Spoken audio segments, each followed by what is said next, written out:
जय हिंद दोस्तों, मैं BM Bhardwaj soldiers defence academy के चैनल पर फिर से आपका स्वागत करता हूं। हम लोग बड़ा इंपॉर्टेंट चैप्टर्स 12th के लिए या NDA एयर फोर्स के लिए देख रहे थे। मैट्रिक्स में के लास्ट लेक्चर में हम लोगों ने देखा था मैट्रिक्स को मल्टीप्लाई कैसे किया जाता है, जो बहुत ही इंपॉर्टेंट था आपका। आज फिर हम लोग एक बहुत ही इंपॉर्टेंट टॉपिक इसका देखेंगे, ट्रांसपोज ऑफ मैट्रिसेस। क्या देखेंगे? Transpose of matrix.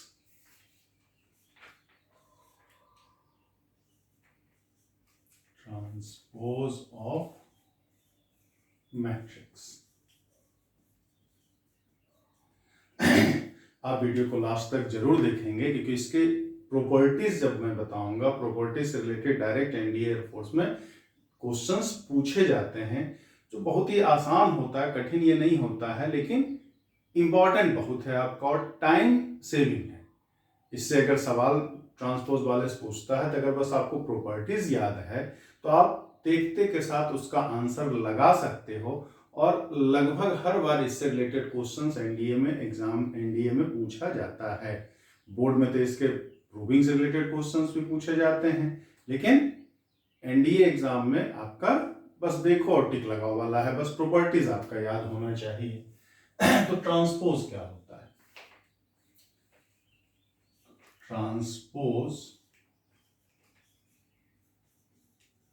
Transpose of matrix A is denoted by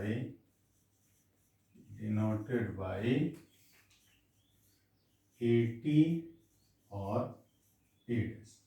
किसी मैट्रिक्स A के ट्रांसपोज को हम AT या A' से डिनोट करेंगे। Let A is Aij M cross N, then AT is Aij N cross N। मतलब अगर कोई matrix A M cross N order का है हमारा, तो उसका जो ट्रांसपोज होगा हमारा वो N cross M ऑर्डर का होगा। मतलब कुल मिलाकर के अगर किसी मैट्रिक्स का आपको ट्रांसपोज बताना है तो बस आप रो और कॉलम को इंटरचेंज कर दीजिए। रो और कॉलम को इंटरचेंज कर दीजिए, रो को कॉलम बना दीजिए और कॉलम को रो बना दीजिए। तो रो गिवन मैट्रिक्स के रो और कॉलम को इंटरचेंज करने के बाद जो आपको मैट्रिक्स मिलेगा वो उसका क्या कहलाता है? ट्रांसपोज कहलाता है। तो हम लोग ऐसे भी लिख सकते हैं, matrix obtained by interchanging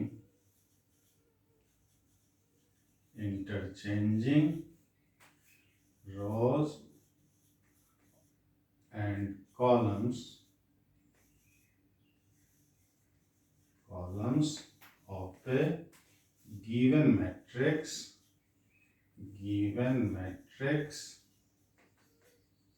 is called transpose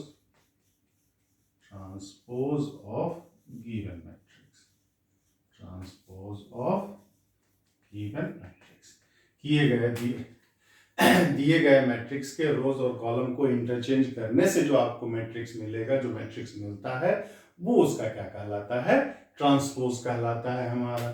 तो एग्जांपल्स अगर इसको हम समझें,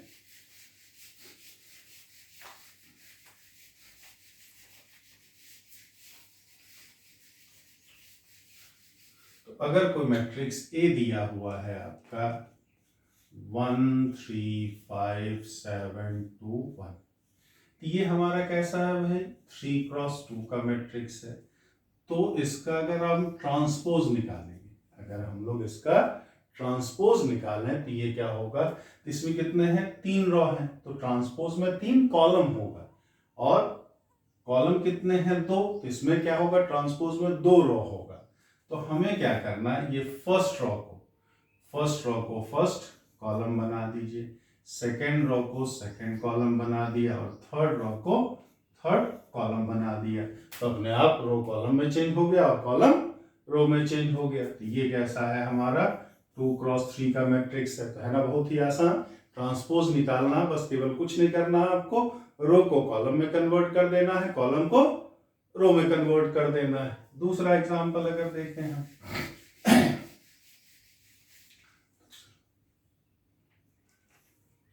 मैट्रिक्स ए है, अगर है हमारा 1 5 7 3 2 -1 4 3 8, देन 80 अगर निकालना है, ये 3x3 का मैट्रिक्स है, इसका ट्रांसपोज भी 3x3 का ही होगा।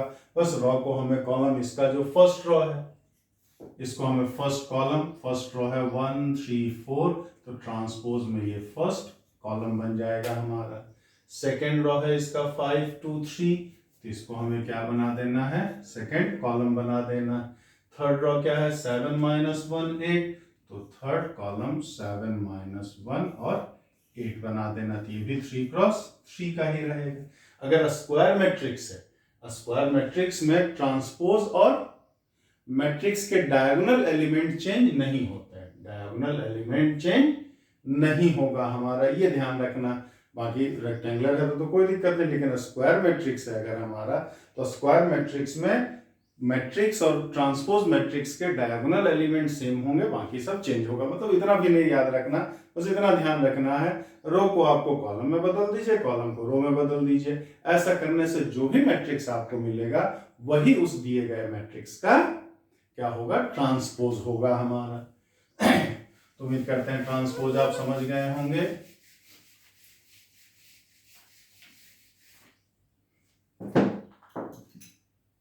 प्रॉपर्टीज इसका,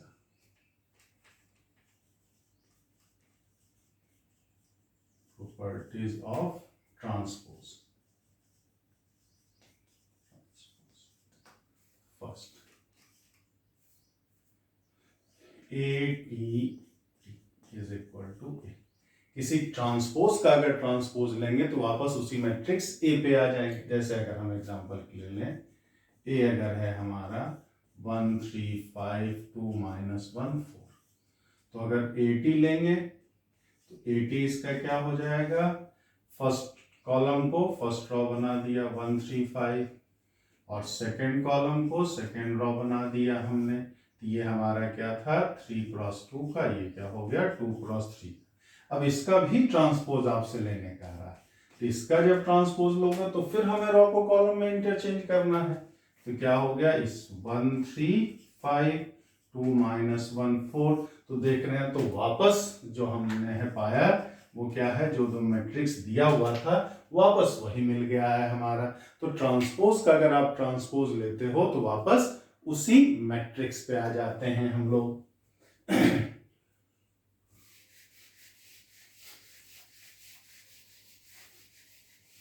second property, a plus BT is equal to AT plus BT। मतलब कुल मिला के क्या, आप चाहे ऐड करके ट्रांसपोज लो, चाहे ट्रांसपोज लेने के बाद ऐड करो, कोई फर्क नहीं पड़ता है आपका। ऐड करके भी ट्रांसपोज ले सकते हैं और ट्रांसपोज लेने के बाद भी उसको ऐड कर सकते हैं। उसी तरह से transpose of A minus B is equal to transpose of A minus transpose of B। फिर K A transpose is equal to K transpose, और पांचवा A transpose of AB is equal to transpose of B to transpose of A। दो matrix को add करके transpose ले या transpose लेकर के ऐड करें, कोई फर्क नहीं पड़ता है। दो मैट्रिक्स को सब्ट्रैक्ट करने के बाद ट्रांसपोज लिया जाए या अलग अलग ट्रांसपोज लेने के बाद सब्ट्रैक्ट किया जाए, कोई फर्क नहीं पड़ता है। मैट्रिक्स को किसी स्केलर k से मल्टीप्लाई कर दिया जाए, उसके बाद ट्रांसपोज लिया जाए, या पहले ट्रांसपोज लिया जाए उसके बाद स्केलर k से मल्टीप्लाई करें, कोई फर्क नहीं पड़ता है। लेकिन मल्टीप्लाई करके ट्रांसपोज लें और ट्रांसपोज लेने के बाद मल्टीप्लाई करें तो ये दोनों इक्वल नहीं होता है। मल्टीप्लाई करके ट्रांसपोज लें और ट्रांसपोज लेने के बाद ही अगर मल्टीप्लाई करें तो उसका ऑर्डर चेंज हो जाएगा, उसका क्रम जो है वो बदल जाता है। यहाँ हमने देखिए A लिखा है तो यहाँ AT बाद में लिखा गया, यहाँ B पहले लिखा गया तो BT बाद में लिखा गया। ये बहुत इंपॉर्टेंट है, अक्सर आपके बोर्ड एग्जाम्स में पूछे जाते हैं, इससे प्रूविंग से रिलेटेड क्वेश्चंस आपका, तो बड़े आसानी से आप इसको कर सकते हो अगर बस ट्रांसपोज और मल्टीप्लिकेशन का कॉन्सेप्ट आप जानते हो तो।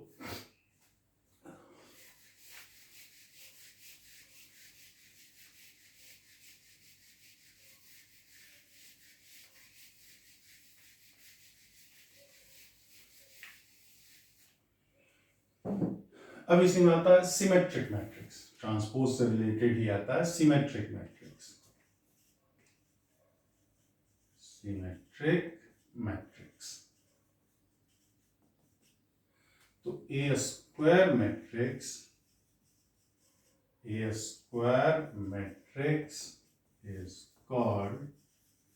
is called symmetric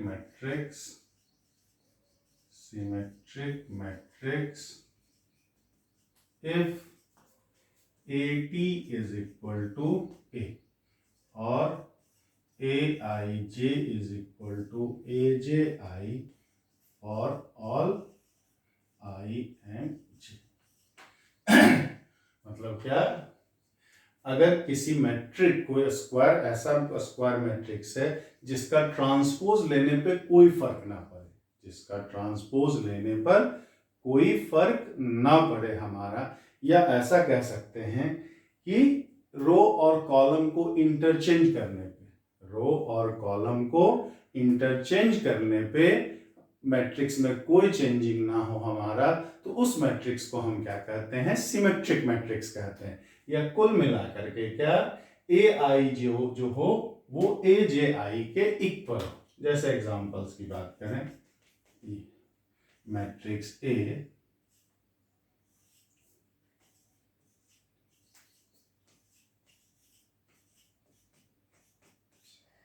ये मैट्रिक्स हमारा, ये 3x3। ध्यान रखना, सिमेट्रिक मैट्रिक्स केवल स्क्वायर मैट्रिक्स में ही होता है, स्क्वायर मैट्रिक्स ही सिमेट्रिक मैट्रिक्स हो सकता है, रेक्टेंगुलर मैट्रिक्स कभी सिमेट्रिक मैट्रिक्स नहीं हो सकता। तो यहां अगर हम देखें तो A11 तो ठीक है, ये हमारा क्या है A12 जो है वो A21 के इक्वल होना चाहिए, तो A12 देखिए H है, A21 भी H है हमारा, A13 जो होना चाहिए A31 के इक्वल होना चाहिए, तो ये भी G है और ये भी G है हमारा। A23 जो होना चाहिए A32 के इक्वल होना चाहिए, तो A23 यहाँ F है और A32 भी हमारा क्या है, F है।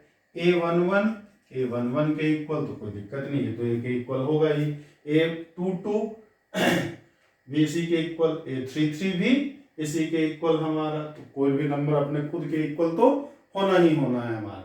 मतलब कुल मिला के ये भी कहा जा सकता है कि स्क्वायर मैट्रिक्स का जो प्रिंसिपल डायगोनल एलिमेंट्स है, उस डायगोनल एलिमेंट्स के ऊपर जो एलिमेंट होगा वही सारा एलिमेंट नीचे भी होगा। मतलब प्रिंसिपल डायगोनल एलिमेंट मिरर का काम करता है, प्रिंसिपल डायगोनल एलिमेंट जो है ये मिरर का काम करेगा, ये क्या करेगा, मिरर का काम करेगा।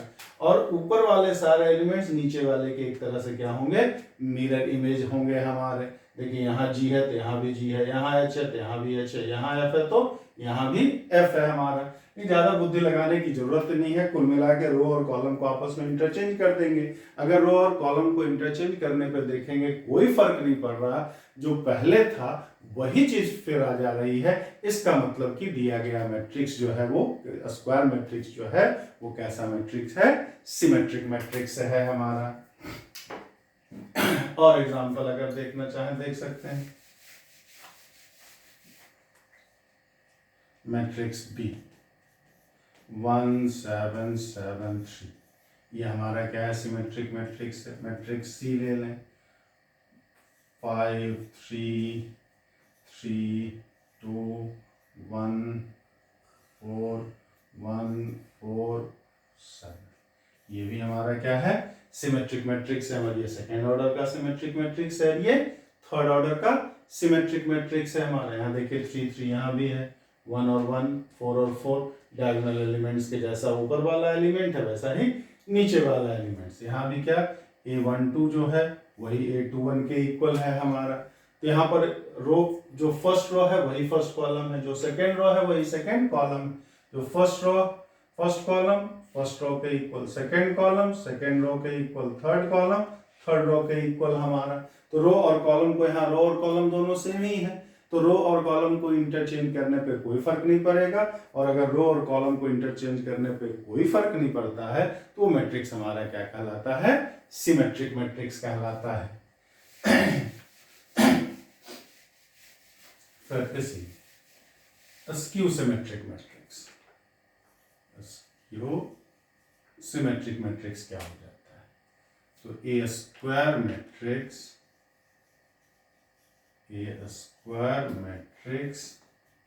is called a skew symmetric matrix,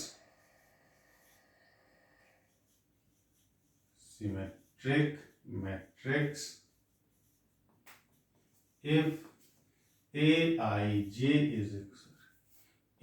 is equal to AT is equal to minus A, AT is equal to minus A, या फिर लिख सकते हैं और AIJ is equal to minus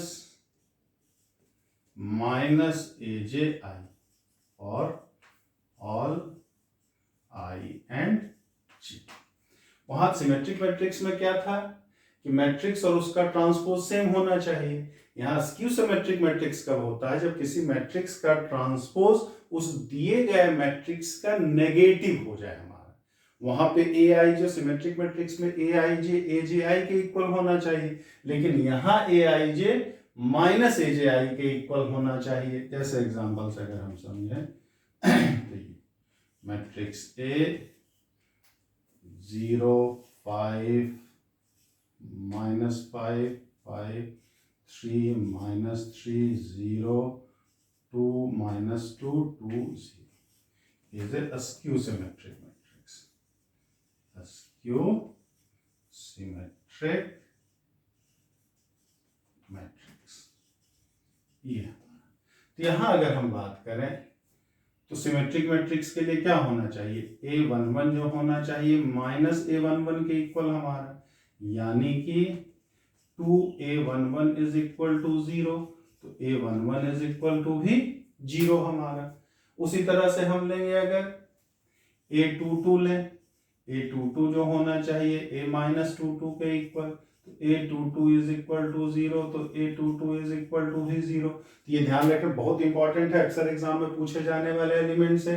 तो diagonal elements, skew symmetric matrix के जो diagonal elements होते हैं वो ऑलवेज 0 होना चाहिए। Diagonal element, principal diagonal elements मतलब जिसमें आई जे के बराबर हो जाए। सिमेट्रिक AIJ में अगर आई जे के बराबर होना चाहिए अगर एलिमेंट में है, तो वो एलिमेंट उस मैट्रिक्स का, स्क्यू सिमेट्रिक मैट्रिक्स का ऑलवेज 0 होगा आपका। तो A11 भी 0, A22 भी 0, A33 भी 0।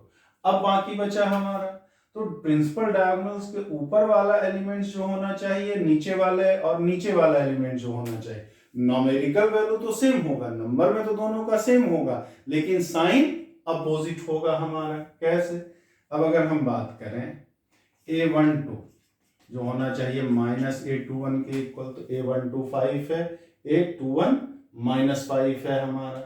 A13 जो होना चाहिए वो माइनस A31 के इक्वल, तो A13 3 है, और A31 -3 है, तो माइनस माइनस ये भी 3 हो जाएगा। A23 जो होना चाहिए वो माइनस A23 के इक्वल होना चाहिए, तो ये -2 है, और इसका माइनस जब करेंगे तो ये 2 हो जाएगा हमारा। तो प्रिंसिपल डायगोनल एलिमेंट्स का ऊपर वाला एलिमेंट और नीचे वाला एलिमेंट एक दूसरे के नेगेटिव होता, नॉमेरिकली तो सेम होता है लेकिन साइन में बदल जाता, ऊपर वाला प्लस है तो नीचे वाला माइनस, नीचे वाला ऊपर वाला माइनस है तो नीचे वाला प्लस। कुल मिला के प्रिंसिपल डायगोनल एलिमेंट्स हमेशा स्क्यू सिमेट्रिक मैट्रिक्स का 0 होगा हमारा। और एग्जांपल से जैसे देख लें,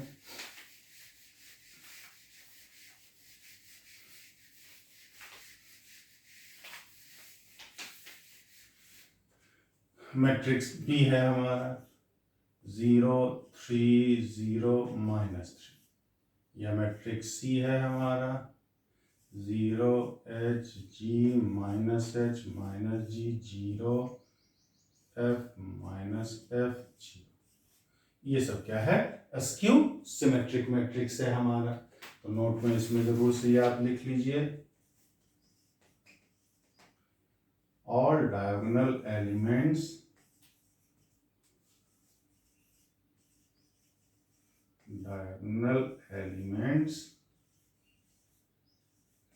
of a skew symmetric matrix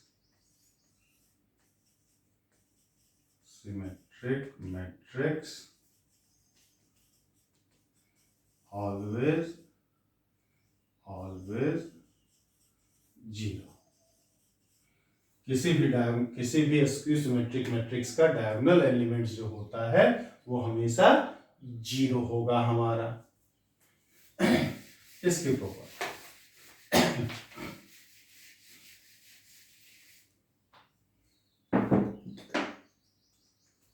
properties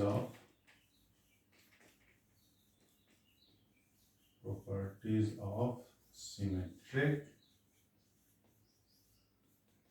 and askew symmetric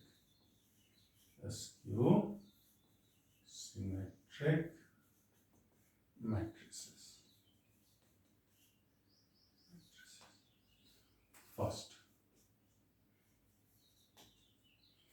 A plus, if A is a square matrix, then A plus AT is always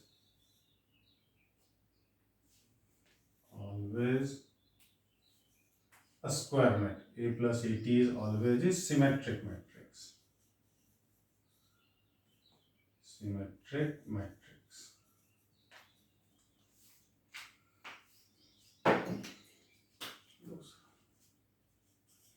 A minus AT is always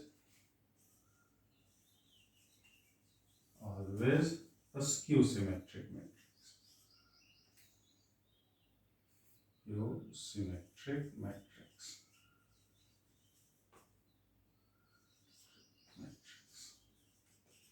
अगर A कोई भी स्क्वायर मैट्रिक्स है तो A plus AT हमेशा क्या होता है? Symmetric matrix होता है। A माइनस AT जो होता है वो हमेशा क्या होता है? Askew symmetric matrix. समझने के लिए 12th में अगर इसकी प्रूविंग की भी जरूरत होती है तो हमें क्या करना, कुल मिलाकर बस इतना करना, सिमेट्रिक या अस्क्यू सिमेट्रिक मैट्रिक्स चेक करना है हमारा। तो आपको बस क्या करना, उसका ट्रांसपोज निकाल लेना है। अगर ट्रांसपोज दिए गए मैट्रिक्स के इक्वल है तो हमने क्या देखा? सिमेट्रिक। और दिए गए मैट्रिक्स के नेगेटिव के इक्वल ट्रांसपोज है, इसका मतलब अस्क्यू सिमेट्रिक मैट्रिक्स। तो अगर हम इसकी बात करें तो A प्लस AT का अगर ट्रांसपोज निकाला जाए तो ट्रांसपोज में हमने क्या प्रॉपर्टीज देखा था कि चाहे ऐड करके ट्रांसपोज लें चाहे ट्रांसपोज लेने के बाद ऐड करें, कोई फर्क नहीं पड़ता है। तो इसको हम क्या AT प्लस AT का T लिख सकते हैं। अब फिर ये क्या AT और ट्रांसपोज का ट्रांसपोज वापस A पे आ गया हमारा, तो ये वापस A प्लस AT के इक्वल ही तो हो गया। तो जो मैट्रिक्स, ये एक मैट्रिक्स है हमारा और ये इसका ट्रांसपोज है, दोनों इक्वल है, इसका मतलब ये क्या हो गया? A प्लस AT इज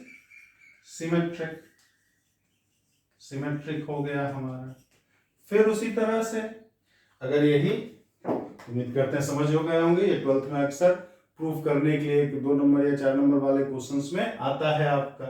अगर हम इसी का नेगेटिव देख लें हम तो माइनस वाला, अगर यहाँ माइनस कर देंगे तो माइनस वाले में भी यही होता है।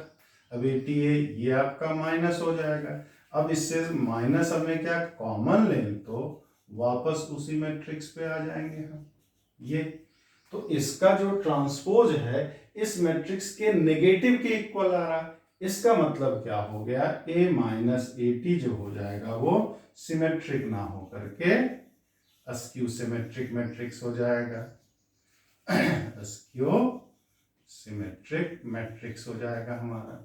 तो अगर A कोई भी स्क्वायर मैट्रिक्स है तो A प्लस AT जो होगा ऑलवेज हमारा सिमेट्रिक होता है, कोई भी स्क्वायर मैट्रिक्स और उसके ट्रांसपोज का सम ऑलवेज सिमेट्रिक होता है, कोई भी मैट्रिक्स और उसके ट्रांसपोज का डिफरेंस जो होता है वो ऑलवेज स्क्यू सिमेट्रिक्स। एनडीए एयरफोर्स वालों के लिए ये सॉल्व करने की जरूरत नहीं होना चाहिए, अगर नहीं याद है तो ये प्रोसेस सब में सेम होता है, इसलिए कहा जाता है कॉन्सेप्ट से पे ज्यादा फोकस कीजिए। फार्मूला तो आपको याद रहेंगे, टाइम बचेगा, नहीं भी याद है तो अगर आप कॉन्सेप्ट समझे रहेंगे तो आसानी से उन क्वेश्चंस को आप कर सकते हो। इंपॉर्टेंट आपका कॉन्सेप्ट होता है।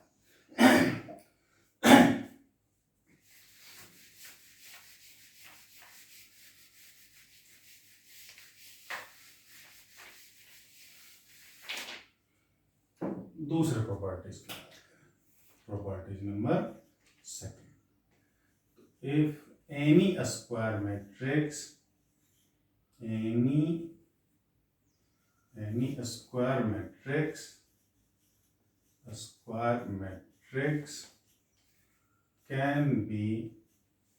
can be uniquely expressed as sum of a symmetric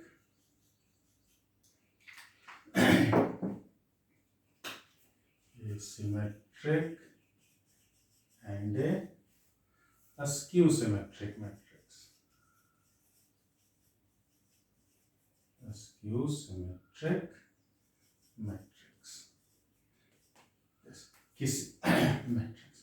किसी भी स्क्वायर मैट्रिक्स को हम एक सिमेट्रिक और एक स्क्यू सिमेट्रिक मैट्रिक्स के ट्रांसपोज के फॉर्म में लिख सकते हैं। जैसे मतलब यानी कि ए को आप 1/a plus at plus 1/2 a minus at लिखा जा सकता है हमारा, क्योंकि at ये प्लस में है, at ये माइनस में, ये और ये तो कैंसिल हो जाएगा, half a plus half a ये a हो जाएगा हमारा। तो किसी भी स्क्वायर मैट्रिक्स को ऐसे तो आप a को लिख ही सकते हो ना। तो ये अभी हमने इसके जस्ट पहले वाले प्रॉपर्टीज में क्या देखा कि a प्लस at जो होता है वो सिमेट्रिक होता है, सिमेट्रिक है, और ये क्या है, स्क्यू सिमेट्रिक है हमारा। तो यही प्रॉपर्टी मतलब किसी भी स्क्वायर मैट्रिक्स को एक सिमेट्रिक और एक स्क्यू सिमेट्रिक मैट्रिक्स के सम के रूप में हम आसानी से लिख सकते हैं, वही इस प्रॉपर्टीज में बताया गया है।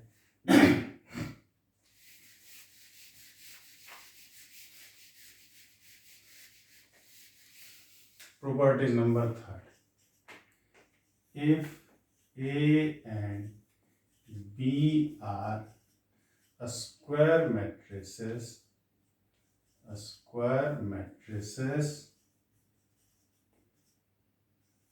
of same order,